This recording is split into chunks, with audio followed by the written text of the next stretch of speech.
Anong mensahe ang kailangang marinig ng mga water sign ngayon o within 1 week from now? Ito maganda. So, anyone na para bang masama sa iba sa inyo, may pagbabago na maaaring mangyari. So, babait na itong masama na tao. More like babae. So, sabihin natin may iba sa inyo, may kaaway na babae. Ayan. Mukhang babait siya. All of a sudden, para sa iba sa inyo. Magugulat yung iba sa inyo kasi biglang babait itong babae na para bang ayun nakalagay rude o chinichismis yung iba sa inyo o masyadong critical o toxic. So, sino kaya tong babaeng to para makilala ng iba sa inyo? Gemini, Pisces,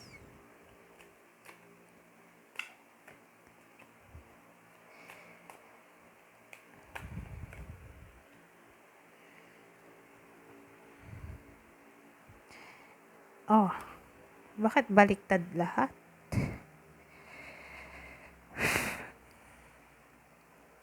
Ano kaya to?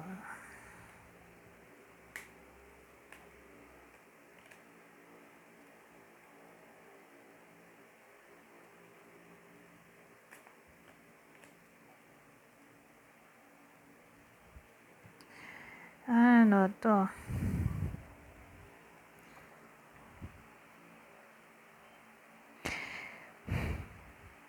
Ewan ko, may babae tayo dito. Babae na naman. Kung baga, halimbawa may ine-expect yung iba sa inyo sa babaeng to. Hindi niya mabibigay yun, yung gusto nyo mangyari. Madi-disappoint kayo.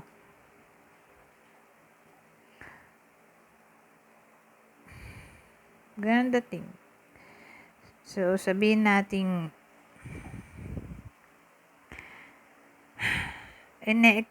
may ine-expect yung iba sa inyo na pasayahin kayo nitong babaeng to. Hindi niya gagawin yun o kabaliktaran ang gagawin niya. Halimbawa yung iba sa inyo gusto na magkaanak, ayaw niya, lalo na kung lalaki, gusto niya magkaanak, ayaw nung babae.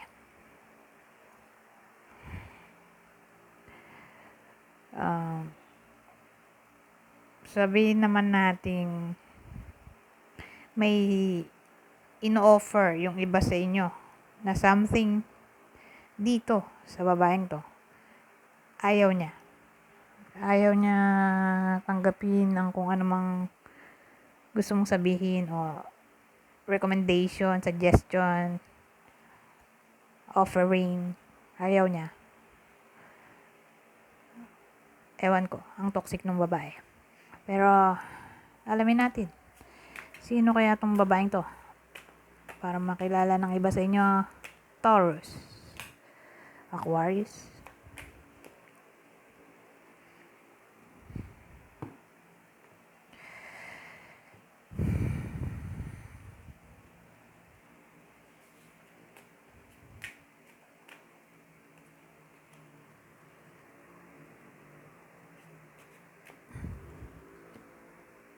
babae na naman.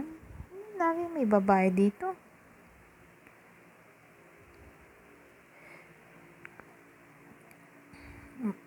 Madi-disappoint. Ito rin yung sinabi ko dito.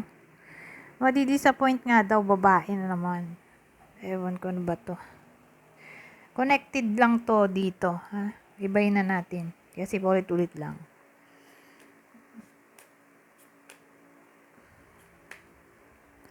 So, beware. Okay? Yung iba sa inyo, madi-disappoint nga ng babae. Regardless kung anong gender nyo.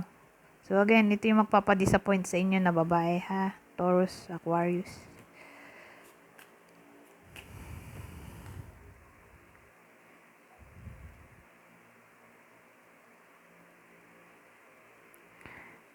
Ano to?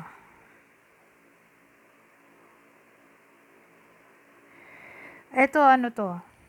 Engagement.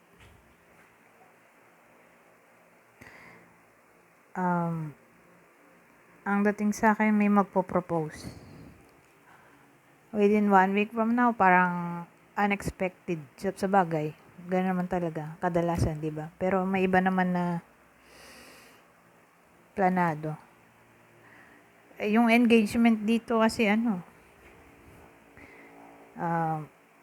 baka gabi. May moon tayo. Gabi mangyari o tawag dito, parang masa-surprise yung iba sa inyo kasi nga may engage na pala sila. O ayun, parang magpo-propose.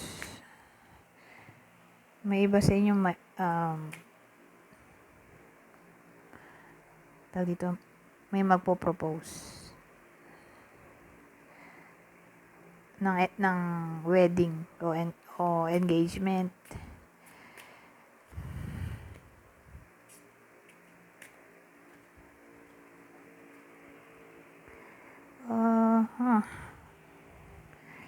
Ano to?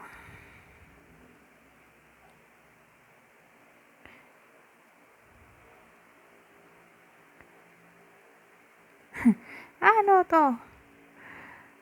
Ang dating may something na madidiscover yung iba sa inyo. Pero nagtatalo silang dalawa.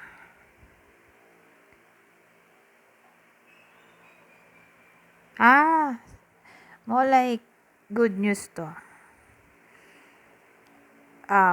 May madidiscover yung iba sa inyo in a way na masushock sila o masusurprise. Hindi naman in a negative way. Baka yun na yun, yung wedding. 'Di ba yung unexpected proposal ng engagement?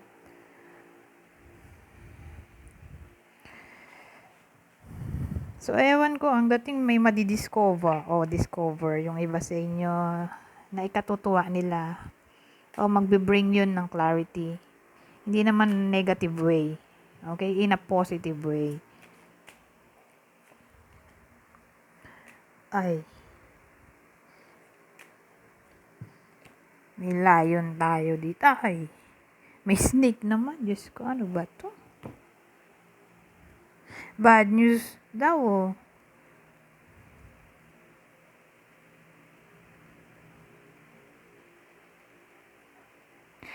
Bad news, pero more like, hindi naman life-threatening, pero kakalbaryuin yung iba sa inyo. Disaster siguro to. In general na calamity eh. So, within 1 week from now,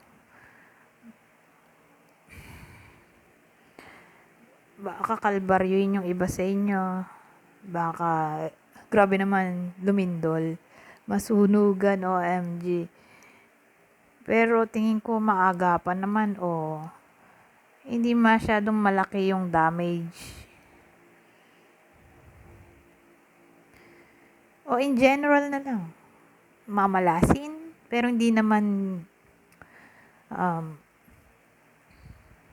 malaki masyado yung damage. So, sabihin natin mawawalan ng pera. Kasi bad news eh. Tapos, nadikitan pa ng snake oh.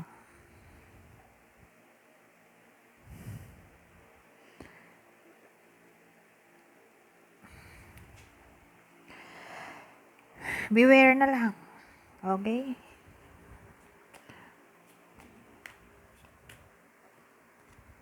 Joke. Sana nga joke lang. Pero ito ginagamit lang to sa yes or no.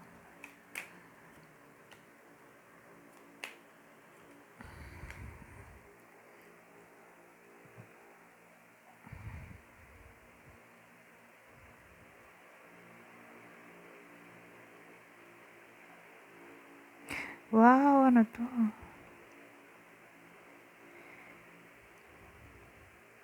May ring tayo, oh. Tapos the sun. Wedding na naman, oh. Umulit-ulit lang.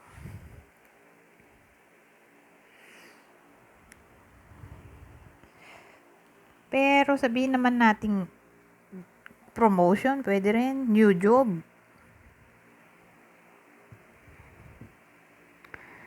Ay posible. O popularity. Signing a contract. Ganun dating dito. Anyways, hanggang dito na lang. Goodbye. For now.